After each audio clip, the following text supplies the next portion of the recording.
ইয়া আল্লাহ, এই যে প্রবাসীরা যে এত মিথ্যা কথা কয়, এগুলো কি ফেরেস্তারা এগুলা লিখবো? মিথ্যা কথা লেখে পাপ লিখবো?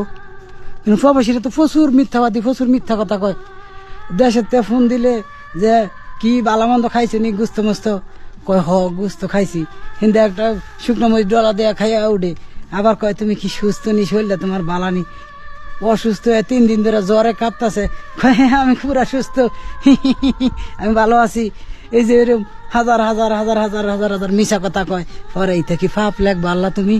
আরো আছে এরা কিন্তু মনে করো যে এই যে প্রবাসী এই যে এই মিশা কথা কয় কি লিগে জানো? তুমি তো সবই জানো, তারপরেও কিছু মানুষ জানে না, তা করে লাগে একটু উদ্দেশ্য কই। এই যে দেশের মানুষ যদি কয় যে আমি প্রবাসী অসুস্থ, দেশের মানুষ চিন্তায় পড়ে যাব যে আল্লাহ হয়তো অসুস্থ, তাহলে আমার টিয়া পয়সা এই পাড়াবো, কেমন সংসার চলবো, চিন্তায় চিন্তায় দেশের মানুষ আবার অসুস্থ হয়ে যেতে, একটা ক্ষয়ক্ষতি হয়ে যেতে। কি কারণে প্রবাসীরা এই যে লুকায়, কথা লুকায়, মিথ্যা বলে, মিথ্যাবাদী। তুমি এই প্রবাসীগুলার এই যে এই মিথ্যার পাপ দিও না, আল্লাহ মাফ করে দিও। এই মিথ্যাগুলা বাধ্য হয়ে কয় আল্লাহ তুমি তো সবই বুঝো।